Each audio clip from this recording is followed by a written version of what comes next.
മണലാരണ്യത്തിന്റെ ഗൃഹസമുച്ചയങ്ങളിലെ ഇത്തിരപ്പച്ചയിൽ നിന്നും പ്രകൃതിയുടെ മടിത്തട്ടിലേക്ക് എത്തുന്ന ഒരു കുട്ടിയുടെ ജൈവിക ഭാവനയാണ് ഹെർബേറിയം. സ്വാഭാവിക പ്രകൃതിയിൽ നിന്ന് അകന്നുപോയ ഒരു തലമുറയെ സ്വാഭാവികമായി തന്നെ പ്രകൃതിയിലേക്ക് മടക്കി എത്തിക്കുന്നതിന്റെ മനോഹരമായ ഒരു ചിത്രീകരണം. മണമറ്റ മണ്ണിന്, മരിച്ച മരങ്ങൾക്ക്, ആഴത്തിലാഴ്ന്ന പുഴകൾക്ക്, ഏതേതിനെയും പുനർജീവിപ്പിക്കാൻ കെൽപ്പുള്ള ദൈവഭാവനയുടെ കുട്ടികൾക്ക്. ഈ പുസ്തകത്തിൻ്റെ രചയിതാവ് പറഞ്ഞ കാര്യങ്ങൾ എനിക്ക് കൂടുതൽ മനസ്സിലാവും. കാരണം എന്താണെന്ന് അറിയാമോ? ഞാനൊരു പ്രവാസിയാണ്. എനിക്ക് ചെറിയ ചെറിയ സ്വകാര്യ സ്വപ്നങ്ങളുണ്ട്. അതെന്തൊക്കെയാണെന്ന് അറിയാമോ? നമ്മുടെ ഈ ഫ്ലാറ്റിൽ ഒരു ബാൽക്കണി, ആ ബാൽക്കണിയിൽ ഒരു ചെറിയ പൂന്തോട്ടം, മുല്ല, തുളസി, റോസാപ്പൂ, ഇതൊക്കെ ഇങ്ങനെ വിടർന്ന് മണം തൂകി നിൽക്കുന്നതിൻ്റെ ചുവട്ടിൽ ഒരു ചെറിയ ഇരിപ്പിടമിട്ട് ഒരുപാട് സ്വപ്നങ്ങൾ കണ്ട് ഇഷ്ടപ്പെട്ട പുസ്തകമൊക്കെ വായിച്ചിരിക്കുക എന്ന് പറയുന്നത് എൻ്റെ എപ്പോഴുള്ള ഒരു ആഗ്രഹമാണ്. ഇതുവരെ നടക്കാത്തൊരു സ്വപ്നം. നോവലിൽ മറഞ്ഞു നിന്ന് നമ്മോട് സംസാരിക്കുന്ന ഒരു നായികയുണ്ട്, ഫാത്തിമ. ഫാത്തിമയുടെ എഴുത്തുകൾ കേട്ടോളൂ. എൻ്റെ കൈവെള്ളയിൽ ഒതുങ്ങുന്ന ഒരു ഇമ്മിണിത്തോട്ടം, ഒരു സുന്ദരി വഴുതന, അവർക്കരികിൽ ശീർഷാസനപ്രിയരായ വെണ്ടക്കൈകളുമായി 2 വെണ്ടച്ചെടികൾ, ഇരുവരെയും ഉറ്റുനോക്കി കാർന്നോർ ഭാവത്തിൽ ഒരു കറിവേപ്പ്, ചുവന്ന മുടിയഴിച്ചിട്ട ഭ്രാന്തിത്തള്ളയെ പോലൊരു ചീര, അവളുടെ മുടിക്കെട്ടിൽ നിന്ന് കൊഴിഞ്ഞു വീണ കുഞ്ഞുമക്കളാണ് ചട്ടി നിറച്ചും കുരുത്തു നിൽക്കുന്ന ചീരത്തൈകൾ. തുളസിയും ഞവരയും പുതിനയും കച്ചോലവും 2ാം കിട പൗരന്മാരായി അവർക്ക് പിന്നിൽ പമ്മി നിൽപ്പാണ്. തക്കാളിച്ചെടിയാണേൽ മഞ്ഞ നിറത്തിലെ നക്ഷത്രപ്പൂക്കൾ കാട്ടി കൊതിപ്പിക്കാൻ തുടങ്ങിയിട്ട് കുറേയായി. ഇതിപ്പോൾ 4ാം പൂവാണ് അവൾ വെറുതെ പൊഴിച്ചു കളഞ്ഞിരിക്കുന്നത്.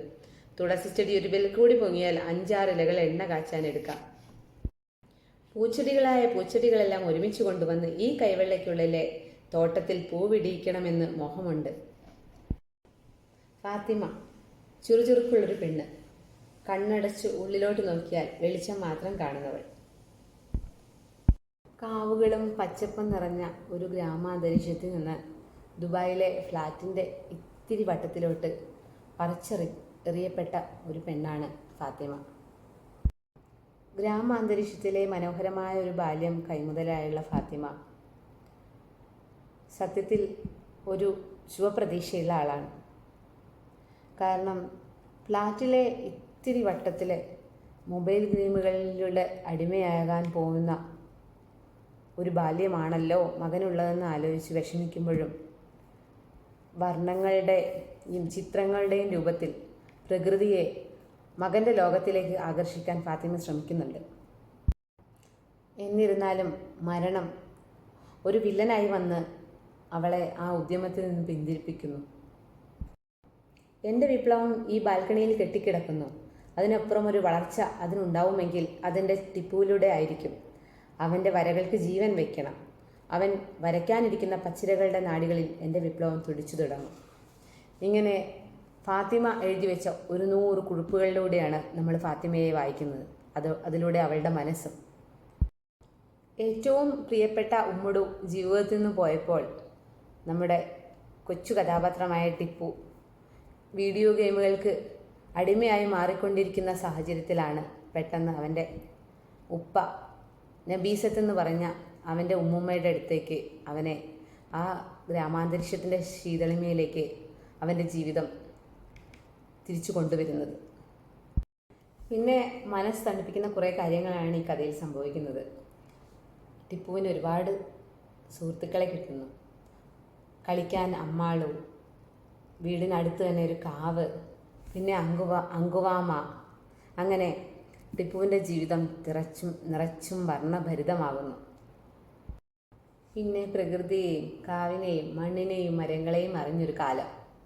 അമ്മാളുവിൻ്റെ കൂടെ കളിച്ച്, അങ്കുവാമയുടെ കൂടെ കളിച്ച്, ഉമ്മുമ്മയുടെ സ്നേഹത്തിൽ ഉപ്പയുടെ സ്നേഹം കിട്ടി. അങ്ങനെ ടിപ്പുവിൻ്റെ ജീവിതം പുരോഗമിക്കുന്നു.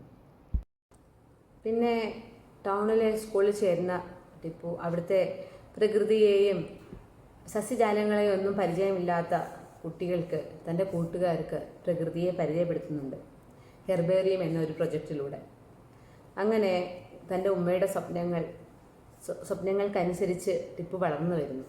അങ്ങനെ ഇരിക്കുമ്പോഴാണ് കാവിന് ഒരു ഭീഷണി വരുന്നത്. അവൻ്റെ പ്രിയപ്പെട്ട കളിസ്ഥലമായ വീടിൻ്റെ ചുറ്റുവട്ടത്തുള്ള ആ കാവിനെ അതിൻ്റെ ഉടമസ്ഥൻ തന്നെ നശിപ്പിക്കാൻ ഒരുങ്ങുമ്പോൾ അതിനെ ഏത് വിധത്തിലെങ്കിലും സംരക്ഷിക്കണമെന്നുള്ള ആ ഒരു ചിന്ത ആ കുട്ടികളുടെ മനസ്സിലുണ്ടാവുകയും അതിനുവേണ്ടി അവർ പരിശ്രമിക്കുകയും ചെയ്യുന്നു. അങ്ങനെ നമ്മുടെ പ്രകൃതിയെ നമ്മൾ എങ്ങനെ രക്ഷിക്കണം, നമ്മൾ രക്ഷിച്ചില്ലെങ്കിൽ അത് നമ്മുടെ ഭാവിയെ എങ്ങനെ ബാധിക്കും, എത്ര ഭീകരമായി ബാധിക്കുമെന്ന് നമുക്ക് ഈ കുഞ്ഞു പുസ്തകം പറഞ്ഞു തരുന്നുണ്ട്.